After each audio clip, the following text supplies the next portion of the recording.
ऐसा बात कोई नहीं बताया था, क्योंकि उसके घर मैंने एकदम जैसे हम लोग के घर के जैसे एकदम संबंध था। मैंने राय साहब घर पर भी आते थे, बैठते उठते थे हाँ, सब कुछ करते थे, आते थे, खाते थे। यहीं पे उनका खेत भी है, उनका यहाँ पे एक डेरा भी है, यहाँ पे रहते थे। हम लोग के घर से भी खाते थे, पीते थे, पार्टी साटी सब। छूटता गया तो हर बार कांड करेगा, हम लोग कितना तक क्या करेंगे जी।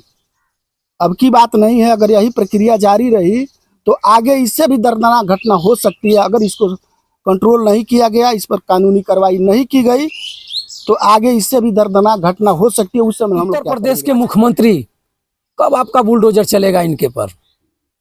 रिपेयर में चला गया है या भूल गया रास्ता? मित्रों, आज मैं उत्तर प्रदेश के बलिया में हूँ।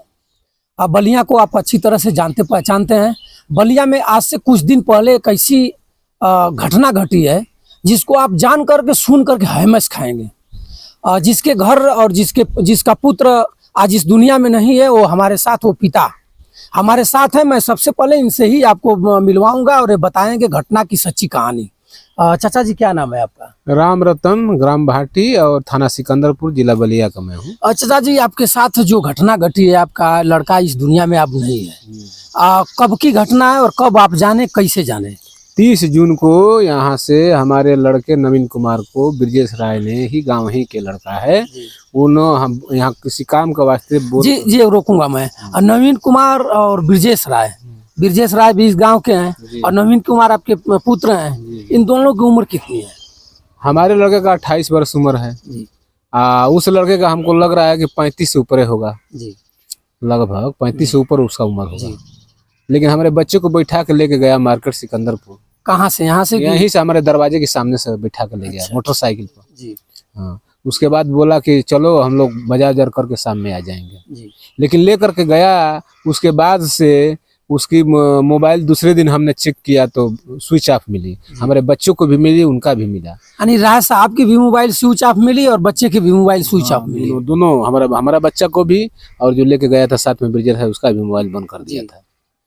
उसके बाद से हमने 3 तारीख को ले आकर के थानाध्यक्ष को एप्लीकेशन दिया कि ऐसा है कि हमारा बच्चा का भी मोबाइल बंद है, जो लेके साथ में गया है उसका भी बंद है। तो उन्होंने बोले थानाध्यक्ष जी साहब कि ऐसा है ना कि ठीक है, जब बंद दोनों का है तो किस पर FIR किया जाए, ठीक है, दोनों का गुमशुदगी लिखवा देते हैं बोल करके। तो अभी लिखवाने के बाद भी कई चक्कर लगाने के बाद उन्होंने 9 तारीख को फिर एप्लीकेशन लिखवाया और उसके बाद से हमारे 9 तारीख को गुमशुदगी दर्ज हुई। यानी पहले बार आप गए तो FIR नहीं लिखा गया? 3 तारीख को गए थे, 3 जुलाई को, तभी नहीं हुआ हमारा। 9 तारीख में आप जब गए, पहली तारीख की घटना है, 3 तारीख को आप गुमशुदगी दायर किए तो नहीं वो लिखे, और 9 तारीख में गुमशुदगी, दोनों लोग माने गुम होने का FIR लिख लिए? हाँ, FIR नहीं, गुमशुदगी दर्ज जी। हाँ, दोनों आदमी का मोबाइल बंद है तो दोनों आदमी गुमशुदगी में दर्ज। उसके बाद फिर क्या हुआ? उसके बाद फिर हम मान लीजिए कि यहाँ से निकल गए कि भाई यहाँ नहीं सुनवाई हो रहा है, गुमशुदगी तो किसी तरह हमारा दर्ज हो गया। तो हमने 12 तारीख को SP के पास गया, एडिशनल SP से भेंट हुआ है। मेन SP जो जिला कप्तान है उससे मुलाकात नहीं हुई, वहीं गए थे किसी काम से। उसके बाद से फिर उधर से वो लोग बोले फोन पर थाने को, यार भाई इनके दौड़ रहे हैं, इनका क्या हो रहा है। तो ठीक है, अब इनके हमारी थाने के लोग इसमें कार्रवाई कर रहे हैं, जांच लगे हैं कि हाँ कहाँ से क्या हो रहा है, इसके बारे में हम लोग लगे हैं, धीरे धीरे पता लगा रहे हैं, यही सब बोले। उसके बाद जब आप कैसे, आपको पता चला कि हमारा लड़का इस दुनिया में नहीं है और कंकाल उंकाल आप जा करके पहचान पुष्टि की है, कैसे सब मालूम हुआ? ऐसा बात है कि जब हम लोगों ने 11-12 दिन के बाद वो ब्रजेश अपना मोबाइल खोला 13 दिन के बाद, तो वो अपने घर में बात किया, उसके माँ के पास भी जाते थे कि तुम बताओ कि तुम्हारा लड़का गया कहाँ है। तो बता रही थी कि हमारा लड़का कह के गया है कि दिल्ली जा रहे हैं अपना मेडिकल कराने के लिए, विदेश जाने के लिए। तो हम लोग कहे आखिर में हमारा लड़का को कहाँ छोड़ दिया हैं? तो वो बोली कि अरे भाई अब तो साथ में ले गया तो वो ही ना बताएगा हैं। तो फिर उसके बाद जब 12-13 दिन के बाद उसकी मोबाइल खुली तो उन्होंने अपने माँ से बात किया। उसके बाद उसकी माँ ने गाली दिया कि अरे आखिर में उसका बच्चा कहाँ है, हमारे पास रोज दौड़ कर 2 दिन पर आते हैं कि कहाँ है। तो बोला कि ठीक है, हमसे बात कराओ। हमसे बात किया तो बोला कि ऐसा बात है कि आपका लड़का को हम ला करके सिकंदरपुर से नगरा चौराहे मोड़ में उसको छोड़ दिए। तो हमने कितने बजे छोड़े? तो बोला कि 10 बजे के करीब में, 10:15 बजे छोड़ दिए। तो हमको उस टाइम में काहे लिए छोड़े? तो लखनऊ जाने के लिए कह रहा था। हमको आखिर लखनऊ में उस टाइम कौन सी गाड़ी, बस सिकंदरपुर चौराहे से मिलेगी, नगरा मोड़ से कौन सी मिलेगी गाड़ी उसको? तो सब गाड़ी 8 बजे 9 बजे बंद हो जाती है, 10:30 बजे कौन सा साधन मिलेगा? तो वो बोला कि ये तो मैं गलती किया हूँ, उसको छोड़ दिया है। तो हम कहेंगे भाई ऐसा बात है कि वो लखनऊ गया होगा, हम जानते हैं। अब हमको लग रहा झूठ साथ सही में उसको बोलने लगा, तो हमको विश्वास हो सकेला बच्चा कहीं रुक गया हो, सुबह गया हो, यही समझ करके हमने पटा गया। फिर 1 दिन 2 दिन फिर उसके बाद फिर हम जा करके कप्तान साहब के पास गए थे, वहाँ से लोग फ़ोन किए। फिर उसके बाद से कोई दिन बीता तो हमने सीओ साहब के लिए गए कि भाई रुकिए, अब थाना साहब जाने पर एसओ साहब रोज दिने रख रहे हैं। तो फिर उसके बाद से मोहम्मद रिजवी के पास, विधायक के पास गए, तो सीओ साहब को लेटर लिखे कि आप जाइए, आपका मदद सीओ साहब कर सकते हैं। सीओ साहब के पास गए, 17 तारीख को ये था मुहर्रम था, और बाद से 18 तारीख को बिहान बेला हम लोग गए थे, तो 18 को रात भर जगह थे, चले गए गाँव। उसके बाद फिर 1 हफ्ता के बाद गए, तो फिर हम उनसे मिले। फिर इस बीच में हम 17 के बाद 18 19 को फिर एसपी के पास हम गए थे। एसपी से गए तो फिर एसपी से नहीं मिला, एडिशनल एसपी से हुआ था भेंट, वो कौन दुर्गा प्रसाद क्या है तिवारी, उनसे मिले। उस दिन भी एसपी में नहीं बैठे थे। उसके बाद फिर 1 दिन और हम गए हैं। उसके बाद वो दिन था, कौन तारीख था, हाँ सुना। उसके बाद से फिर हम लोग 22 तारीख को गए थे। 22 तारीख को गए तो उस दिन आए थे आजमगढ़ में जोगी जी एसपी के पास गए थे कि डीएम एसपी दोनों को देंगे। तो हम तो डीएम नहीं था, लेकिन उसके पेशकार को दे करके एप्लीकेशन चले आए, और एसपी साहब तो थे ही नहीं, तो उस दिन फिर लौट के चले आए। उसके बाद फिर 31 तारीख को हम लोग गए थे। 31 जुलाई को हम लोगों ने गए, तो उस दिन भी नहीं मुलाकात हुआ उनसे हैं। उसके बाद से फिर हम आए, एडिशनल एसपी एक तो नया आए थे, वही अपना फ़ोन से फिर बात किए। उसके बाद से हम लोग आए थाने पर। थाने पर आने के बाद अब हम लोग सोचे कि भाई एक आदमी बताया कि ऐसा बात कि उधर तो 1 महीना पहले एक लाश बिगा गया था। हम लोग धीरे धीरे पता करने लगे तो उधर एक आदमी था सिसोटार साइड का, खरीद दरौली के साइड का। यहाँ से कितने दूरी पर उनकी लाश पड़ी हुई थी? यहाँ से कम तो 6-7 किलोमीटर की दूरी पर है। 8 किलोमीटर है, 10 किलोमीटर होगा, हाँ इतने है। कितनी दूर है? 4 किलोमीटर 5 किलोमीटर। हाँ तो 5 किलोमीटर ही है, उधर 5-6 किलोमीटर है। नदी का कछार है। हाँ नदी का कछार है, उसके वहीं पर दियारा दरौली को जाता है जी। वहीं बिगे थे जी हैं। तो उसके बाद से हम लोगों ने बताया, एक आदमी चरवाहा ने कि ऐसा बात है कि वहाँ आप जाएंगे तो कंकाले तो मिलेगा, उसका कपड़ा उपड़ा वहाँ पर पड़ा हुआ है। अच्छा। उस आधार पर हम लोगों ने गया वहाँ पर। जाने के बाद चप्पल मिला, चप्पल मिलने के बाद उसका पैंट और शर्ट मिला। उसके बाद भी उसका अथी में आधार भी मिला, और 10 रुपया उसके पैंट में था। हाँ सिक्का था? सिक्का नहीं था, नोट था। मैंने पैंट में नोट का भीगा नहीं था? नहीं भीगा नहीं था, नोट ठीक थी, मोड़ा चोड़ा हुआ था, ठीक था। उसके बाद आप लोग जब कंकाल वहाँ देखे तो उसके बाद क्या किए आप? अब कपड़ा से हमारा पहचान हो गया, चप्पल से और सब कुछ से, तो हम लोग कहा कि हमारा लड़का है, यही कंकाल है। हमने सीधा दरोगा जी के पास थाने पर आया। थाने से दरोगा जी को लेकर गए, लेकर के जा करके सीओ साहब को बुलाए। सभी जांच टीमें आई बलिया से, मौके पर जा करके हम लोगों ने वहाँ से सब उठवाए और उसका इथी किए, शिनाख्त किए। वहाँ लगा कर नंबर जगह हड्डी उसका अलग अलग छिटाया था, सबका नंबर लगवा कर 8 जगह का, और लगवा कर उसको उन्होंने पोलोथीन में उठवा कर पैक करा करके फिर थाने पर लेकर आए। थाने से अपना हम लोग आने के बाद ही बड़ी हंगामा हुआ, बहुत कम से कम तो हजारों में लोग थाने पर जुट गया था। उसमें एडिशनल एसपी को बलिया से बुलाया गया। मेन एसपी तो नहीं आए थे, लेकिन एडिशनल एसपी आए, वो करा करके हम लोगों को भरोसा और सांत्वना दिए कि जो भी अपराधी है उसको बख्शा नहीं जाएगा, उसको बहुत कड़ी से कड़ी सजा किया जाएगा। अब तक क्या हुआ? मैंने आपको आश्वासन मिला कि जो भी अपराधी है उसको कड़ी से कड़ी सजा दिया जाएगा। अब तक उसमें क्या हुआ? अपराधी पुलिस के चंगुल में नहीं आया? नहीं, मेन अपराधी नहीं आया है। मित्रों देख लीजिए, बलिया है। कप्तान साहब बलिया नहीं चलेगा। मैं अभी जाति सूचक शब्द बोल दूंगा तो आप कहिएगा कि आप हरजन को और राय साहब को लड़ा रहे हैं। पत्रकारिता आपकी अच्छी नहीं है। कब चलेगा? अगर यही दलित के लोग उनके साथ किए होते तो आपका बुलडोजर कभी चल गया होता, तुरंत चल गया होता। आपका कप्तान और सीओ और एसपी और क्या नाम है भी अपना? राजकुमार। राजकुमार जी, ये घटना कब हुई और कैसे हुई, इसको आप किस निगाह से देख रहे हैं? ये 30 जून को घटना हुई जी, और 3 तारीख को ये हम कंप्लेन लेकर गए, हम लोग गए थे जी जी। सीओ साहब आज आए थे, और सीओ साहब आए थे, क्या कह कर गए? कुछ आश्वासन दिए या कि बस फर्जिफिकेशन ही करके चले गए? अपना नक्शा उक्सा बना कर लेकर गए, कुछ बताए नहीं जी। सीओ साहब, आप आए थे, बैठे थे, हम भी थे, आपके सामने थे, हम नहीं बोल पाए, इसलिए नहीं बोल पाए कि आप एक सरकारी जॉब में हैं और सरकारी कार्य को कर रहे हैं। आप तुरंत कहिएगा कि सरकारी कार्य में हस्तक्षेप कर रहे हैं। आप मीडिया के लोग हैं, लेकिन आप नक्शा यहाँ का बना रहे हैं। आपको तो नक्शा वहाँ का बनाना चाहिए जहाँ आपको कंकाल मिला है। नक्शा आपको वहाँ का बनाना चाहिए, ब्रिजेश राय के घर का नक्शा बनाना चाहिए। लेकिन नक्शा आप जानते हैं कहाँ बना रहे हैं? जो पीड़ित है इसको ठोक कर सुता रहे हैं। मैं दम देकर कह रहा हूँ कि इसको ठोक कर सुता रहे हैं इस आदमियों को कि आप सोइए, कुछ होने वाला नहीं ना, आप कुछ करिएगा। अब इसके बाद अगर मान लीजिए आप लोग जो भी मांग कर रहे हैं कि अपराधी गिरफ्तार किया जाए, 1 महीने हो गया अब तक अपराधी गिरफ्तार नहीं है, ना ही बाबा का बुलडोजर अपराधी के घर पर गया। क्या कहिएगा? अगर नहीं ये सब सुन रहे हैं, बहरे कान होते हैं, अधिकारियों का कान सुनाई नहीं देता है, चश्मा से दिखाई भी नहीं देता है। अगर ये लोग नहीं कुछ सुनेंगे तो उसके बाद क्या अग्रिम कदम रहेगा आपका?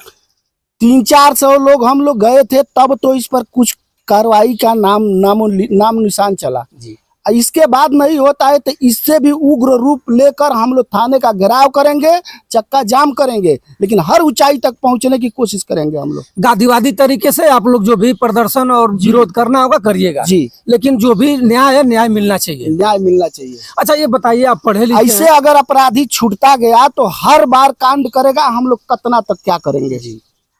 अब की बात नहीं है, अगर यही प्रक्रिया जारी रही तो आगे इससे भी दर्दनाक घटना हो सकती है। अगर इसको कंट्रोल नहीं किया गया, इस पर कानूनी कार्रवाई नहीं की गई तो आगे इससे भी दर्दनाक घटना हो सकती है। उस समय हम लोग क्या करेंगे? अच्छा ये चाचा जी, पैसा वैसा का कुछ लेन देन था ठेकेदारी वगैरह का, क्या मामला था? वो 5-7 महीना पहले की बात है। उसमें लड़का हमारा 4-5 लेबर लेकर गया था, उसमें काम वाम कराया था, उसमें जिसमें 35,000-40,000 पैसा रख लिए थे। आपका लड़का कहाँ उनके ठेकेदारी में लेकर गया था? हाँ, राय ये साहब वो के? ठेका चला रहा था, इसी के ठेकेदारी में लेकर कहाँ ठेका चला रहा था? वो वहाँ मध्य प्रदेश में है। अच्छा, तो उसके बाद उसमें क्या हुआ? उसमें क्या हुआ सर जी, वो थाने उन्हें एप्लीकेशन दिए थे बच्चे हमारे, लेकिन उसके बाद भी हमने डांट दिया कि छोड़ो, एप्लीकेशन दिए होता यार छोड़ो। आदमी कहता है कि 10 हाथ हाथी से डरिए, 100 हाथ मतवाला, अनेकों हाथ उससे डरिए जिसका नाम है सुरतवाला। ये सुरतवाला टाइप के लोग हैं, इसीलिए उसको हम समझा करके हटा दिए। मैंने पैसा आपने माफ कर दिया, तो 4 लोगों को ले जाकर बेचारा खटाया भी। उसके बाद जब पिता के यहाँ मामला आता है, थाने को मामला जाता है, उसके बाद पिता ने कह दिया कि जाने दो, रहने दो, माफ कर दो। क्या राय साहब, आपका पैसा रहता तो आप माफ कर देते? आप मित्रों आप कमेंट करके जरूर बताइएगा कि क्या हुआ इसमें। अगर किसी राय साहब ठेकेदार का पैसा किसी लेबर के पास रहता तो ये क्या करते हैं, लेकिन लेबर के साथ ये लोग जरूर गलत करेंगे। और पैसा के लिए पिताजी ने मना कर दिया, उसके बाद ये क्या करते हैं लोग? ये उसके बाद उन्होंने तालमेल हमारे बच्चे से करके फिर हमारे बच्चे को यहाँ से दरवाजे से बैठा करके लेके गए मोटरसाइकिल पर। हम द्वारे पर भी भैंस खिला रहे थे और ले जा करके रात 11 बजे 12 बजे के बाद ले जाकर दियारा दरौली खरीद के बगल में ले करके मार करके झुआ झाड़ी है सब उसमें ले जाकर फेंक दिया हमारे। इसके बाद भी पुलिस अभी गवाही जो रही है और प्रूफ खोज रही है। आपने देखा कि कौन लेकर गाड़ी से जा रहा है और कहाँ लेकर जा रहा है? माने यहाँ से गए होंगे तो चट्टी चौराहा पर ही गए होंगे। बताने के बावजूद भी अभी प्रशासन के लोग खोज रहे हैं कि कोई गवाह करे, गवाही दे, कोई बताए। कहीं सीसी कैमरा खंगाला जा रहा है कि उनके सीसी कैमरा में देख लीजिए, मोड़ पर सीसी कैमरा में देख लीजिए। क्या हो रहा है बाबा? ये आपकी सरकार है, आप तो सबका साथ सबका विकास कर रहे हैं, यही विकास है ना। दलित कुचला जाए, माफिया टहलते रहे, दलित कुचला जाए, कब गिरेगा इनका घर? कब होगी इनके पर FIR? कब जाएंगे जेल? कब चलेगा आपका बुलडोजर? पीड़ित पिता हैं आप। उत्तर प्रदेश के मुख्यमंत्री जी से क्या कहना चाहेंगे? हाँ, मुख्यमंत्री जी से मैं निवेदन करूंगा, अपील करूंगा कि जो मान लीजिए हमारे साथ जो अन्याय हुआ है उसका न्याय हमको दिलाने में हमारा मदद करें।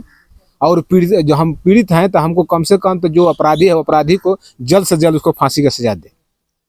मित्रों देखिए, आप पिताजी का अंदर का दिल जो बोल रहा है। एक ही इनका पुत्र था, हमारा एकलौता पुत्र था, एक ही लड़का था, उसको इंजीनियर बनाए थे, सिविल से इंजीनियरिंग किया था लखनऊ से। उसके बाद वो आकर के नक्शा उसा मकान का बनाता था।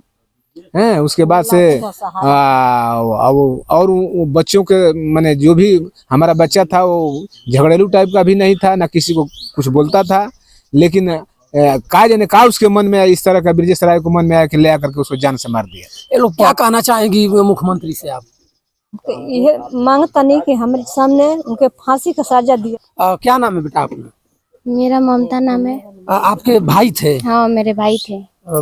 क्या वो कभी झगड़ा वगड़ा भी करते थे कि? नहीं मेरे भाई कभी झगड़ा नहीं करते थे, किसी से भी नहीं। कोई कोई बोलता भी था तो बोलते थे जाने दो, इस बात को हटा दो, टाल देते थे। और राय साहब के बारे में कभी कुछ बताए थे, चाहे फोन उन पर बात करते थे कि ऐसे ऐसे झगड़ा झंझट? नहीं ऐसा बात कोई नहीं बताया था, क्योंकि उसके घर मैंने एकदम जैसे हम लोग के घर के जैसे एकदम संबंध था। मैंने राय साहब घर पर भी आते थे, बैठते उठते थे हाँ सब कुछ करते थे, आते थे, खाते थे। यहीं पे उनका खेत भी है, उनका यहाँ पे एक डेरा भी है, यहाँ पे रहते थे।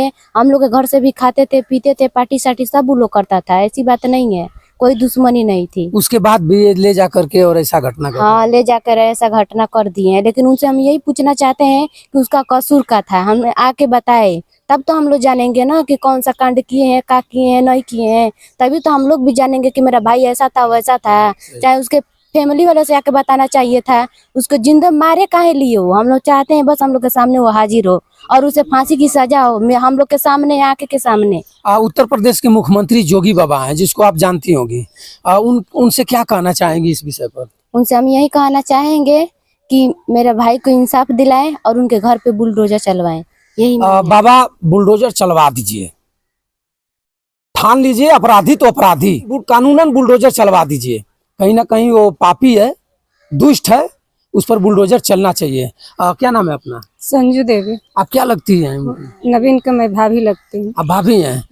ये बताइए कि कभी वो किसी से, जयराज साहब से उल्टा पुल्टा जोश खरोश में होकर के गाली गलौज बात करते थे परिवार? नहीं नहीं ऐसी कोई बात नहीं थी, कभी नहीं? वो किसी से तकरार नहीं करते थे। और वो जब गए तो आप लोग उसके बाद आप लोग के मोबाइल पर कभी टेलीफोन वगैरह? नहीं कुछ नहीं, कोई मैसेज, कोई टेलीफोन नहीं। क्या कहना चाहेंगी डीएम गाजीपुर बलिया से? मैं यही कहना चाहूंगी कि प्रशासन से मेरी यही प्रार्थना है कि इस मर्डर केस के लिए जो ब्रजेश राय है उसको छानबीन करके उसको हाजिर करे और हम लोग के सामने लाए। अब मैं यही चाहती हूँ, पूछना चाहती हूँ ब्रजेश राय से कि मेरा देवर के क्या कसूर था कि उसने वो मारा। बस मैं यही कसूर जानना चाहती हूँ कि वो क्यों मारा और काहे मारा। अगर कसूर भी था तो उसको कौन मतलब अधिकार दिया था कि वो जान से उसको मार दे? इसका कोई अधिकार है? ये कानून में कहाँ लिखा गया है?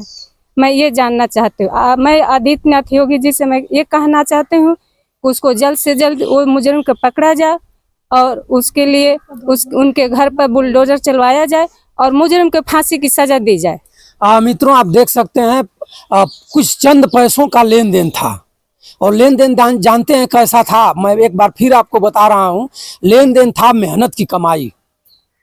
नवीन कुछ लोगों को ले जाकर के ब्रजेश राय के ठेकेदारी में काम कराया था और नवीन का पैसा चाह रहा था 30 या 35 हजार, बहुत ज़्यादा रकम नहीं थी। 1 आध करोड़ का मामला रहता तो कुछ सोचा जा सकता है।